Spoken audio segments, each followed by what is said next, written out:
أنباء من معسكر النادي الأهلي في المغرب بعد هجوم جماهير الأهلي على محمد شريف بعد حرصه على تبادل قمصان ريال مدريد وعدم ظهور الغضب عليه بعد اللقاء.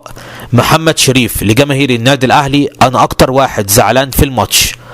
أنباء مسربة من معسكر النادي الأهلي تؤكد على أن أول رد فعل من محمد شريف على هجوم جماهير الأهلي عليه، الجماهير اللي اتهمته إنه مش فارقة معاه الأهلي خسر من الريال، وذلك بعد ظهور اللاعب وهو يتبادل قمصان ريال مدريد، وكان سعيد أثناء هذا الأمر بعد انتهاء المباراة مباشرة على الرغم من أن الجمهور كان حزين للغاية، الأمر اللي جعل الجمهور يهاجم شريف بعد كده ويتهمه إنه مش فارق معاه وعنده لا مبالاة. الأنباء المسربة من الأهلي بتؤكد على أن أول رد فعل من شريف